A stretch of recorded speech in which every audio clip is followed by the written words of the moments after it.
Hey everyone, so we are going to be looking today at My Pretty Pony by Stephen King, which is a novella that was published in 1988 by the Whitney Museum in collaboration with Alfred A. Knopf Publishers. And the book was released in 2 states, a trade state of, I believe, 15,000 copies, and a signed limited edition. Unfortunately, my trade copy, which is the copy I got when the book was released or shortly thereafter, is still shrink wrapped. I left the shrink wrap on. I am not a fan of shrink wrap, but because there's no dust jacket, in this case, I made an exception to the rule and I left the book shrink wrapped just to protect the delicate cardboard edges as it's slid into and out of the shelf. So unfortunately, I cannot open the book and show you the inside. However, it's basically the same as the limited, signed limited edition, which I'm going to show you in a minute. So I regrettably can only show you the outside of the book, which is pretty hideously ugly, if no one else has said it. It is a precursor to Insomnia, a red and white just eyesore of a book that has no redeeming qualities whatsoever. I think this, if I saw this on the shelf, I would walk away fast. It looks like a Dr. Seuss book. It just has big white letters on a red field. The spine, I mean, there's nothing about this that is interesting or in any way visually appealing to me. So I will say that. Probably, maybe even worse than Insomnia. I don't know. At least Insomnia says Stephen King in big letters, but this is an ugly bastard. But anyway, and it's big. It's a big, ugly bastard. Here's the size of a regular book, and here's My Pretty Pony. So you can see the difference. It's a tall one. But anyway, that's the regular trade edition of My Pretty Pony.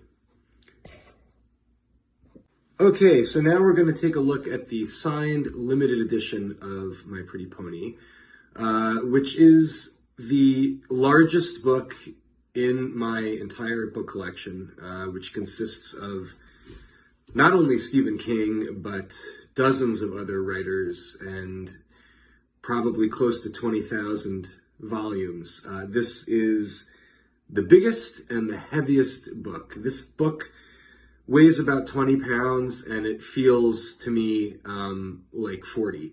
It is a beast. And here it is. Look at this thing. It's the size of my torso. Look. From my neck to my hips is the size of this book. So this was published by the Whitney Museum.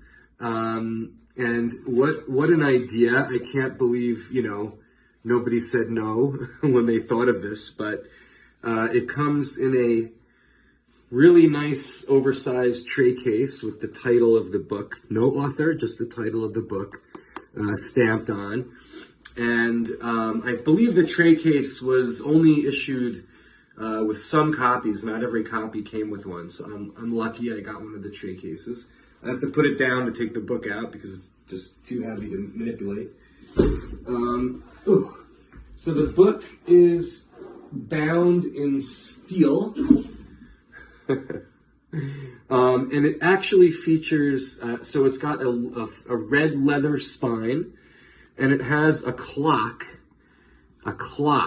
on the front cover. And my clock, it's a digital clock. My clock worked probably for 15 years after I bought this book. It was, every time I opened the book, which was not often, the clock was still ticking. And it died, I don't know, maybe 10 years ago or something like that. And you have to unscrew this plate to change the battery, and I just couldn't be bothered because it's in the tray case. No one ever sees it. So The clock was working, sadly no more. So why is there a clock? Because the story is about time, for those of you that have read it. And the story, the novella, was collected in, I believe, Namescapes, in 1993. So everyone has, can read it. If you haven't read it, it's available to read. Anyway, the book is, look how large the print is.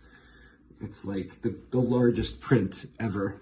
It comes with all these lithographs that are protected by this protective material. And it's just, it's hard to show you because of that, but look at the edges, look at the text block, so cool. Anyway, let's take a peek at the signature page. Barbara Kruger is the artist. And the book is signed by both King and she. Let's see. It's been so long. I think it's a couple pages in from the back, but let me double check here. No, maybe it's in the front of the book. It's in the front of the book. I should have looked at this before I started the video. Should not have I. Nope, now I can't find the signature page. Nope. Well, all right. Let's see. I'm going to have to put this book down and look for the signature page while you guys sit there and wait for me. I'm sorry. Let's see. What else can I tell you about this book? It's heavy. Did I say how heavy it is? It's heavy as balls, and it is really... Oh, there we go. Okay, so here it is. There's King's signature and Kruger underneath. Published by the Whitney Museum of Art. 250 copies were done. Not individually numbered, so no idea what this number this is. They're just unnumbered.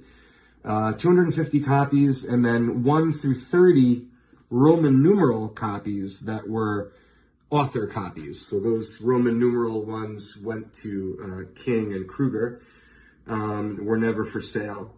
So that is the biggest Stephen King book that there is, and the heaviest one.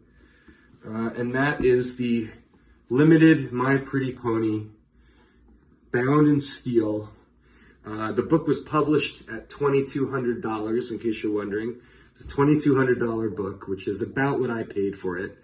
I didn't get it at the time of release. I got it probably, it was 89. I probably got my copy sometime in the mid-90s, so maybe 5, 6, 7 years after it was released. And this did not go up in value. I think I still paid issue price in the mid-90s. This did not go up in value for a long time. Very recently did it go up in value. Nobody wanted it. It was like a weird, huge book, and people weren't excited about having such a giant book, and it was a novella. I don't know. I don't know why it didn't sell more, or it didn't go up as a collectible more, but that's the weirdness of Stephen King collecting, I suppose. Anyway, there it is, and I'm going to now go hike it back downstairs. Thanks for checking it out.